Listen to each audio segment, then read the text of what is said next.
we've mentioned before that one of the things that we're starting to do as a church is every time there's a fifth Sunday in a month, we will take that fifth Sunday and kind of break from the normal basic the pattern that we do, and we will bring somebody in who serves an organization that we want to basically either partner with or be in prayer with, or just to be aware of in a lot of ways. And last week we're in the middle of this ongoing conversation about what do we mean when we talk about justice and mercy and generosity and showing love to our neighbor.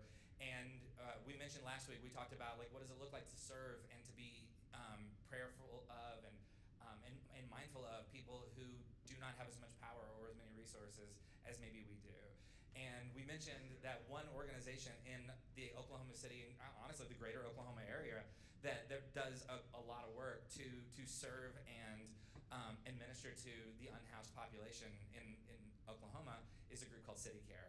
And today we have Corey Hall, who is the Chief Strategy Officer of City Care, and she does so much. I was asking her before the service started, just kind of like, what have you guys been up to? And it sounds like she is so busy. So I'm really excited for y'all to get to meet her and to hear from her. So if you would, please welcome Corey Hall.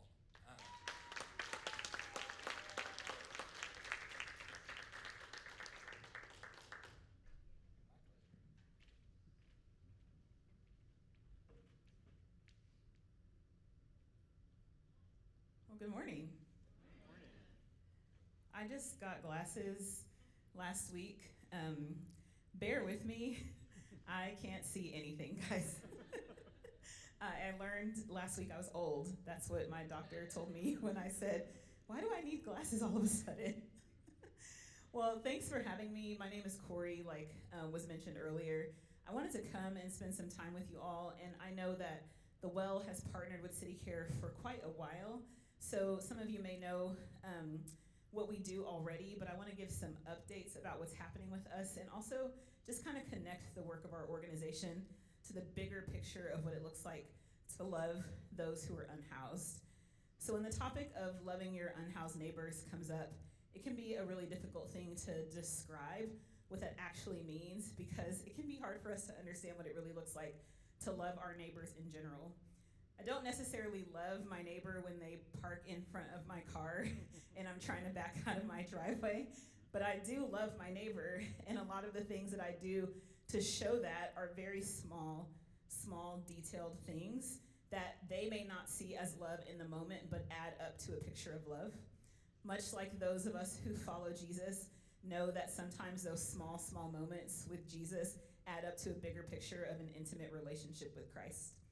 So for the framing of this conversation, first I want to say that City Care is a nonprofit. It's a general 501c3, but 30 years ago when it was founded by a group of men who did a pancake breakfast at their local church downtown in Oklahoma City for those who were experiencing homelessness.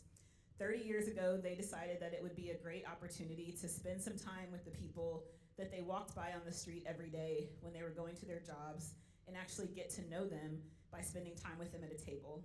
And we know that tables are very important to those of us who follow Jesus. And 30 years later, I stand in this position of being the Chief Strategy Officer, also motivated by my faith in God to continue to do this work. And the verses that kind of motivate me in this are 1 Corinthians 10:24, which says, "Let no one seek his own good, but the good of his neighbor." It's hard to know what good is without God. And so when I think about what is seeking the good of my neighbor, and it's seeking the things that God has created and designed for all people, which is that we're made in his image with dignity and we're worthy of respect and value. Mark 12:30-31 says, "And you shall love the Lord your God with all your heart and with all your soul and with all your mind and with all your strength. And the second commandment is this, you shall love your neighbor as yourself. There is no other commandment greater than these." Most of us have heard these verses before, and we can use them to frame all sorts of conversations, but the conversation around loving your neighbor who is experiencing homelessness is one where these verses in particular come into mind. I want to give you kind of a picture of what's happening with homelessness all around the United States by pointing to some numbers that are happening in communities right near us. Every year around January, we do something called the point in time count. And this is when communities all over the United States, on one of the coldest nights of winter, go out between 2 and 4 in the morning to count those who they can visibly see experiencing homelessness, who are sleeping in shelters, on the street, or in tents. And in Oklahoma City, when we did this count last year, there were 1,882 people sleeping unsheltered or in shelters. In Norman, it was 238. In Tulsa, it was 1,449. In Edmond, the number is smaller because Edmond's part of what they call the greater metro continuum, so it's all of the smaller cities outside of Oklahoma City. And we just did this count again and got our numbers back last week, and they've gone down 1%, which is good, but it's also showing us that as we've housed lots of people who are experiencing homelessness, new people are entering into that system and also experiencing homelessness. This trend is happening all over the United States. This isn't a phenomenon that's happening only in Oklahoma, but I do want to point out that it's happening at a rapid pace in Oklahoma because of a few issues. Homelessness is not an isolated phenomenon. I think oftentimes people don't understand the intricacies of what causes homelessness, but it is the predictable result of wage stagnation, rising median rents, and a persistent shortage of affordable housing. Who knows what minimum wage is? What's the minimum wage in Oklahoma? Amen. I love loud people who answer back. Say that again. $7.25. When I had my very first job at 14, many years ago, I made $7.25. If people are still making $7.25 today, there's no way that they can afford an apartment when the average apartments in Oklahoma City cost $900 a month for a one-bedroom unit. So wage stagnation is a huge issue for us. Rising median rents are also a huge issue. Rent goes up year over year. And then we also have a persistent shortage of affordable housing. There are lots of open units in Oklahoma, but they're not affordable for the people who need them. And because of those things, those are the predictable situations that have people ending up in homelessness. And I think often when people are trying to find ways to resolve homelessness, the first thing they're thinking about is the visible people that they see on the street. But we know from our work that those are not the only people who are experiencing homelessness. In our shelter every day, we have a growing number of senior citizens. In our shelter every day, we have families whose kids are in school.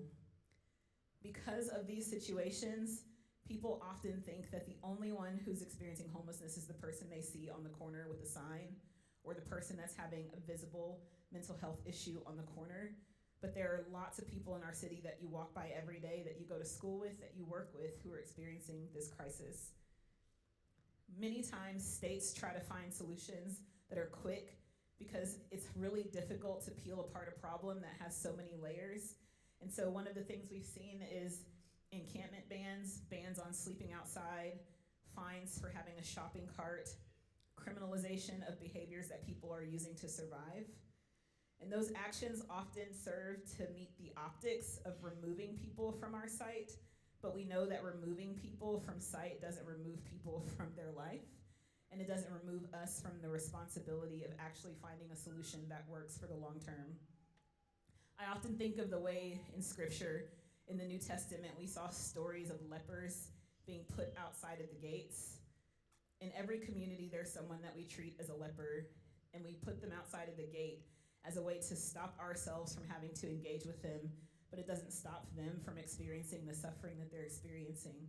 And so what we have a responsibility to do is what Jesus did, which is to go outside of the gate and bring them back into community and move them towards healing.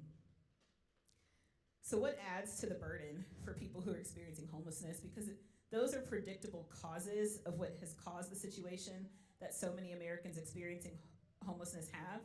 But what are the things that add to that? These are the other factors that can contribute to someone's homelessness. And it doesn't mean every person experiencing it has these. A loss or lack of relationship. 99% of the people that we talk to in shelter have lost relationship with someone in their life. It doesn't mean they don't have any friends or family, but it means that the person that was the one who helped them stay stable, they've either lost connection with. Oftentimes when we talk to seniors, it's their spouse has passed. Mental illness or mental health struggles, domestic violence, substance use, disability, evictions, disasters, and displacement. In a state that has tornadoes, floods, fires, in a place where our senior population is increasingly living alone, in a state that has rising numbers of people experiencing mental health disorders, these can be contributing factors to homelessness. But they aren't the cause of homelessness. It's estimated that over 760,000 Oklahoman adults, which is 1 in 4, experience mental illness or mental health disorders. If mental health disorders were the cause of homelessness, then we would have 760,000 people who are experiencing it. It can be a contributing factor, but oftentimes people see it as the only reason. Same as with substance use. I often hear people say that, well, they're only outside because they want to use drugs. They just don't want to follow the rules because they want to use. Over 580,000 people in Oklahoma are experiencing substance use disorder, and many of them are our coworkers, our friends, our neighbors that we just can't see yet have an issue. If that was the only cause of homelessness, we would see all of those people experiencing it. It's just one contributing factor that adds to the burden. I hear often that these reasons that people live on the street are actually what the cause is, and sometimes I have to just smile and nod, but I hear these things all the time. How many of you heard these things that are about to be on the screen? They're just lazy and they don't want to work. They choose drugs and alcohol. They prefer to live outside. They just don't want to follow rules. They just need to budget better, or they need to ask their family for help. I think oftentimes it's easier to try to point to a reason that's external to there's a larger system problem here that we all need to be worried about, and try to put the responsibility just solely back on a person. But every situation that we experience in our lives is the cause of multiple factors, including our own choices, but also the choices that have been presented to us, which limit what we can choose. Oftentimes when I talk to people who will tell me in our shelter, yeah, I don't want to try to find housing, I'm fine just like this. What they're really telling me is that they've tried over and over and over again, and that they've gotten a no multiple times. If you're living outside and you go to a shelter and that shelter is full, and then you have to walk back to find somewhere safe to sleep, and then the next day you walk back to that shelter and they tell you it's full, and you do that so many times, it wears you down. If you're looking for help and every time you're told you don't have the right paperwork or the right amount of money for a deposit, or you don't have the right references, it will wear you down.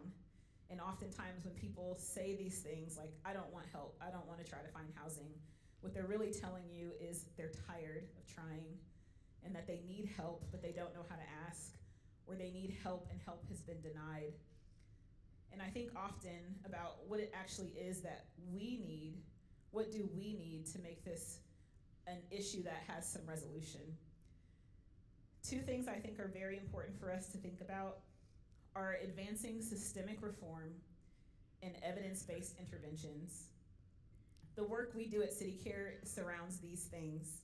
We have practical solutions like street outreach teams, low barrier emergency shelter, which means that people don't have to have an ID. They can bring all of their belongings, and if they have a pet, they can bring a pet because we have space for them to put their animal. Oftentimes when I speak with people, shelters have too many restrictions for them to be able to engage, and they don't want to leave their dog, they don't want to leave their belongings. Some of them have their last family photos or their steel-toed boots for work, and they're told you can only bring one backpack and they have to make a choice. So we offer low barrier emergency shelter. Then we also offer housing navigation, which means we have a team of people who are really gritty and steadfast in helping people find housing solutions. They meet with the people who live in our shelter, and they ask them a lot of questions, and they figure out what their individual barriers are to finding housing, and they help them work through those barriers. And then we also offer supportive housing ourselves. CityCare has 112 units of housing in Oklahoma City, and we're looking to expand beyond that to other cities in the metro to offer housing that includes case management, that includes classes, that includes meals, and most importantly, community. We know that people have to have resources to help navigate this journey of homelessness, and what CityCare does is provides those at every step of the journey. whether it's going to them in the encampments where they live through street outreach, providing nights of rest in our shelter, or providing roofs over their head for long-term homes. And I think it mirrors what we all need. We all need relationship with God and relationship with each other. These are kind of the tenets of our faith, that God who loved us came to us through Jesus in relationship with us to not just tell us he loves us, but to show us the ways that he loves us. And then we need relationship with each other. It's about community. And one of the first bridges that we can repair for someone who's experiencing homelessness is to repair the bridges of lost relationship and lost community. Oftentimes, we might be the first person to remember someone's name. So one of the things I often tell people when they're concerned or confused about how to engage with someone that they see on the street is just to introduce yourself and ask them their name. How many times a day does someone say our name? When we're at work, when we're at home? Some of you think your name is mom because it's called so much. Sometimes when you're at work, you hear someone say over and over again your name because they need something from you. But oftentimes, when people are experiencing homelessness, no one ever says their name. They're often walked by on the street, or they're put in a line so that they can receive food. And this is just a tangible moment where you can express relationship with someone by leveling the ground and introducing yourself and asking them who they are. Isaiah 58, 6-9 says this, "Is not this the kind of fasting I have chosen? To loose the chains of injustice and untie the cords of the yoke, to set the oppressed free and break every yoke? Is it not to share your food with the hungry and to provide the poor wanderer with shelter? When you see the naked, to clothe them and not turn away from your own flesh and blood? Then your light will break forth like the dawn and your healing will quickly appear. Then your righteousness will go before you and the glory of the Lord will be your rear guard. Then you will call and the Lord will answer. You will cry for help and he will say, 'Here I am.'" As we've seen family homelessness on the rise and senior homelessness on the rise, City Care has engaged in the work of figuring out what it looks like to say, here we are. Here we are to walk alongside of you as you experience these things, to help you find a place to belong, to help advocate for you as you do the work to end homelessness. We are not a magic button. What we are is the people who want to walk alongside of someone as they see their lives transform. It takes work from both us and them, but what we're doing is breaking down the barriers that have been walls in front of them that have made them feel like there is no exit and that there's no new front door for them to walk through. Rob mentioned earlier that we're very busy in this season, and part of that is because in thinking about what our next steps have looked like, we've kind of answered the call and said yes to a few things that weren't really on the table for us. But one of the things we always talk about is we do whatever it takes to get to yes so that someone can have an open front door. And so in the last year and a half, we took over operations of the homeless shelter in Norman that the city of Norman has owned. And in that work, we've expanded from having one shelter in Oklahoma City, which was kind of our footprint, to having a shelter in Norman, which sleeps 52 people. And if any of you have heard about what's been happening in Norman, they've been on a quest to build a permanent shelter because the building we're staying in right now has no showers. It's an old storage unit for Norman's old Christmas decorations for the city. And so in a couple of months ago, the city passed a bond to build a permanent shelter building, which will also allow us to be able to take families and to take pets like we do in our Oklahoma City shelter. And then in the last year, we've also been engaged with the community of Tulsa. They don't currently have a low barrier shelter, which I mentioned earlier is one where we can take pets, where people don't have to have ID and they can bring their belongings. And so in December of this year, we'll be opening our low barrier shelter in Tulsa called the Harbor. We're really excited to partner with the community of Tulsa, even though they don't love Oklahoma Cityans. They have a lot of reservations about us down here. But one of the things that we noticed is that they have a lot of people who really love God and want to love their neighbor. And I noticed that every time I partner with churches and come to talk, I meet a lot of people who really love God and love their neighbor. And they're already acting in many tangible ways, big and small, to see that work happen. And over the years that I've been at City Care, the Well has always been a part of that story, doing big work and small work of just showing up. And I think that that's something that can't be underestimated, is how important it is to show up. Father Gregory Boyle says, if you go to the margins to make a difference, then it's about you. And it can't be about me. It has to be about us. That's what the work of showing up really looks like. It's presence, it's advocacy, and it's humility. Presence because proximity matters. Advocacy because we have to use our voices. And humility because we need God's help to do this work. Doesn't matter how many books I've read, how many classes I've attended, nothing can prepare me but time with God to know what it looks like to step into someone's story and walk with them in spaces of suffering.